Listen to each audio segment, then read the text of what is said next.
महाराज, एक राका और बाका नाम के दो पति पत्नी थे। भगवान के इतने अनन्य भक्त थे, भगवान की भक्ति में सदा लीन रहते थे, और जो प्रेम से मिल जाए उसमें संतोष रखना यही उनका कार्य था। जंगल में लकड़ी बेचने जाते, लकड़ी बेच के जो धन मिलता उससे अपने जीवन का ज्ञापन करते थे, अपने जीवन को चलाते थे। भगवान की इतनी भक्ति की कोई कर नहीं सकता है। रात दिन भगवान का नाम जपते रहते थे। जंगल जा रहे हैं तो भगवान का नाम, जंगल से आते वक्त तो भगवान का नाम, भोजन बना रहे हैं तो श्री राम भगवान का नाम। मतलब भगवान के नाम में ऐसे विलीन थे कि भगवान के सिवा उन्हें कुछ भी नहीं दिखता था। कोई महाराज बात करे तो बस सीताराम सीताराम सीताराम सीताराम, राधे कृष्ण, ऐसा ही भगवान से बोलते रहते थे। बहुत गरीब, भोजन की व्यवस्था भी महाराज नहीं थी, भोजन व्यवस्था भी नहीं थी, पेट भर के भोजन भी नहीं मिलता था। ऐसी दशा जब उनकी इतनी बेहाल दशा थी महाराज कि सुबह भोजन हो जाए तो रात्रि में पता चले जल पीकर सोना पड़े। दोनों पति पत्नी राका और बाका लकड़ी काट के लाएं, बाजार में बेचें, उससे जो धन मिले उससे अपने जीवन को, जो सामान मिल जाए, जितना मिल जाए उतना खा पी कर और भगवान का भजन करना। एक बार नामदेव जी महाराज ने जब राका बाका की भक्ति देखी और उनकी ये दशा देखी तो भगवान कृष्ण से कहा कि प्रभु, ये आपके अनन्य भक्त हैं और आपकी भक्ति में हमेशा लीन रहते हैं, आप इनका उद्धार करिए प्रभु, इन पे कृपा कीजिए, इनके लिए कोई ऐसी संपदा प्रदान कीजिए जिससे इनके दुख दूर हो सकें। श्री हरि बोले, भगवान कृष्ण ने कहा कि नामदेव जी आपका कहना ठीक है, मैं कई बार प्रयास कर चुका, ये धन नहीं लेते हैं, मैं किसी के द्वारा धन भिजवाता हूँ, इन्हें सहयोग करता हूँ, पर मेरी इच्छा हरी इच्छा जानकर इस धन को वापस कर देते हैं। नामदेव जी महाराज ने कहा, प्रभु एक बार फिर प्रयास करिए, आज ये दोनों भूख से व्याकुल हैं, कृपा कीजिए प्रभु।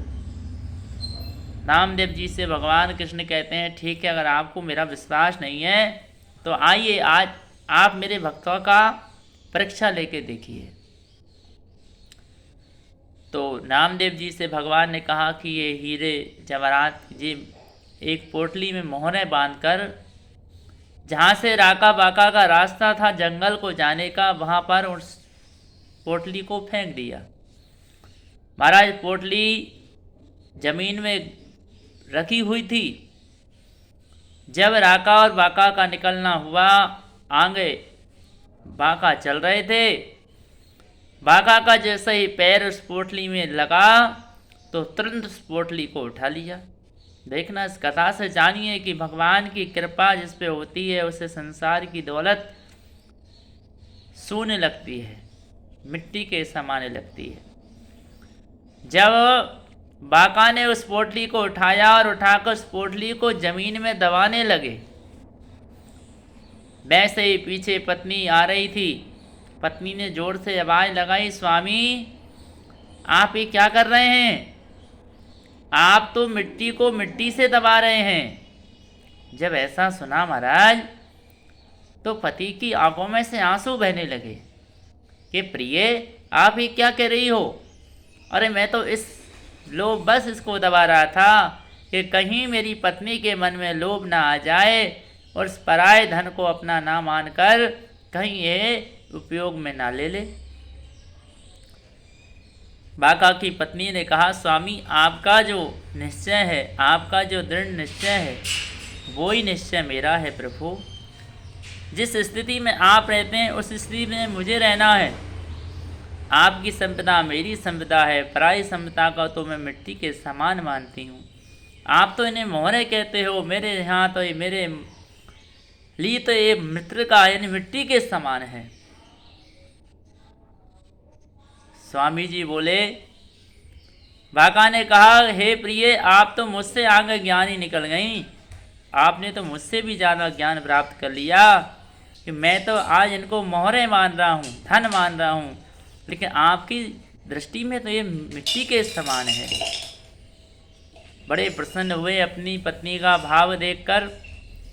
महाराज, संसार में भी यही देखना चाहिए। अगर हमारा पति परिस्थिति में है, परेशान है, दुखी है, तो उससे धन की अभिलाषा नहीं करना चाहिए, उसका सहयोग करना चाहिए। ये एक सच्ची पत्नी का पति धर्म है, उस धर्म पे चलना चाहिए।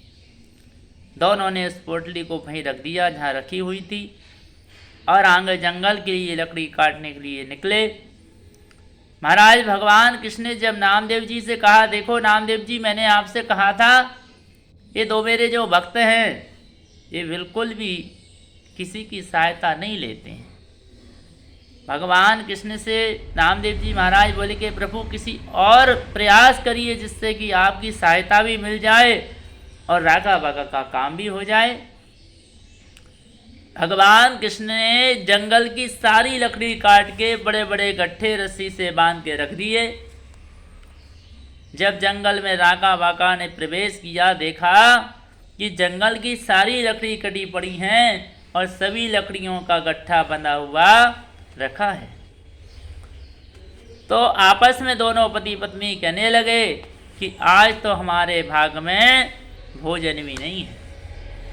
बाका ने अपनी पत्नी से कहा, स्वामी, हे प्रिय, मुझे ऐसा लगता है ईश्वर ने आज हमें व्रत करने का समय दिया है, मौका दिया है, क्योंकि आज जो जंगल की सारी लकड़ी काट के कोई बाहर का व्यापारी सारी लकड़ियों को खरीद लिया और वह सब लकड़ियों को इकट्ठा करके रख गया है, और पराये धन को हाथ लगाना पाप की श्रेणी में आता है। इसलिए हम इनमें से एक भी लकड़ी हम हमारे उपयोग में नहीं ले सकते। सारी लकड़ियों को छोड़ के महाराज जंगल से जाकर अपने घर के लिए प्रस्थान किया। जैसे ही प्रस्थान किया महाराज घर पहुँचे। घर में कोई अन्नदान था नहीं, रात्रि का समय था। जल पीकर और शयन करने के लिए चले गए। नामदेव जी महाराज की आंखों में से आंसू गिरने लगे कि प्रभु, मैं तो ये जानता था कि मुझसे बड़ा भक्त तो संसार में नहीं है, लेकिन यहाँ तो महाराज प्रभु मुझे तो मुझसे बड़े बड़े भक्त दिखाई देते हैं जिन्हें किसी चीज़ का ही लोभ नहीं है। अपने तन के सिवा, प्रभु के सिवा, प्रभु की आज्ञा मानकर कोई बुरा होता है तो भी प्रभु की आज्ञा मान के सहन करते हैं, उसे स्वीकार करते हैं। ऐसा महाराज जब नामदेव जी महाराज ने भगवान कृष्ण से कहा, प्रभु अब मुझसे सहन नहीं होता है, कृपा आप इनके दुखों को दूर करिए। अब भक्त की परीक्षा पूरी हो गई, आप इन्हें दर्शन दे दीजिए। नामदेव जी की बात मानकर भगवान कृष्ण कहने लगे कि मैं तो इन्हें कभी का दर्शन दे देता, लेकिन मुझे भी एक साक्षी चाहिए था। आए नामदेव जी आप साक्षी हो गए कि मेरे ऐसे भी भक्त हैं जिन्हें माया से परे हैं। माया की ज़रूरत नहीं है, सिर्फ मेरे प्रेम की ज़रूरत है। आज भगवान ने जैसे ये देखा, दृश्य देखा, दोनों पति पत्नी भगवान का जाप कर रहे थे, भूख प्यास से बेचैन थे।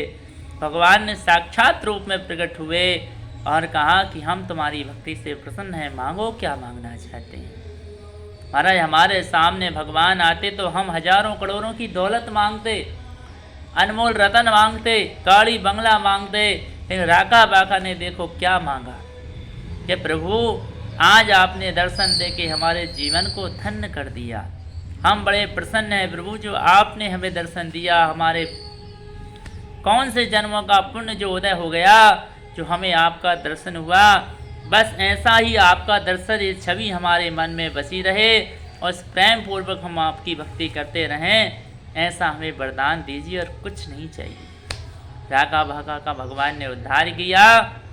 ऐसे ही भगवान का भजन करना चाहिए। मन में कोई भावना स्वार्थ को लेकर भगवान का भजन नहीं करना चाहिए। जय श्री राधे, जय श्री।